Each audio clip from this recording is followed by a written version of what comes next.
Alright guys, we're back again today with the iPod Touch 7th generation, and today I want to talk a little bit about using iOS 15 on this device. So of course this is the final iPod here, and it is nice that Apple is allowing us to use iOS 15, but of course unfortunately it doesn't look like iOS 16 is going to be supported on this device.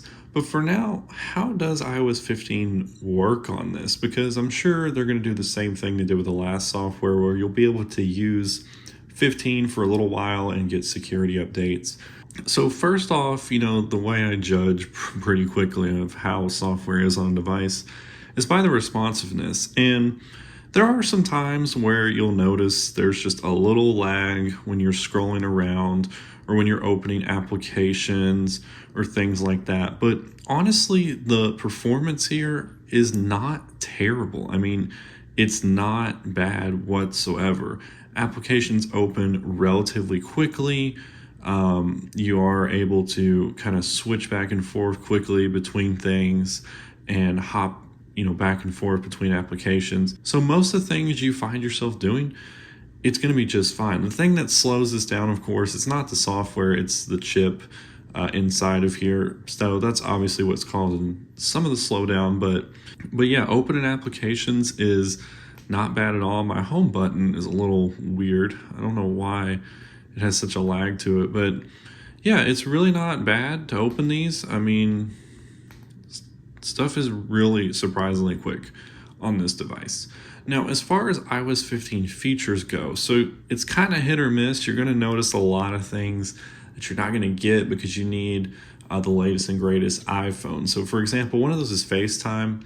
You're going to notice that things like SharePlay will actually work with FaceTime calls. But if you want to do something like use the spatial audio or portrait mode or the different microphone modes, that's not going to work in FaceTime. You can even do FaceTime links, but you just can't do any of that stuff that requires the more, I guess you could say, powerful processor. Now, another thing you're not going to be able to do is the live text feature, which is where you take your camera and it can read the text. Obviously, you're going to need the better chip for that. So things like that you'll notice are kind of hit or miss, where you'll be able to, use them, right? Another thing would be something like the visual lookup. You're not going to be able to do that either. You do have things like your focus modes. You can easily access those, and they do really good syncing with my other devices, so there's no issue with that. They come on when they're supposed to, so you can still get stuff like that, and the shared with you and all that kind of stuff. It's just those few things that you're going to notice you're not going to be able to do, like those ones I just mentioned. Another thing you need to think about with your iPod Touch is, of course, this is one of the lower storage-wise devices that Apple had. Obviously, they don't have it anymore. It's kind of sad to say that they don't have this anymore. But as you can see, this iPod Touch has nothing on it. And when I say nothing, I mean I don't have any photos.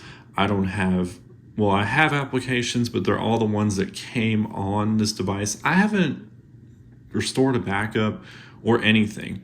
And you can see that we're already using 17 gigabytes of storage, and most of that's taken up by iOS. And if you scroll to the bottom, you can see that iOS is made up of almost 7 gigabytes, version 15.6.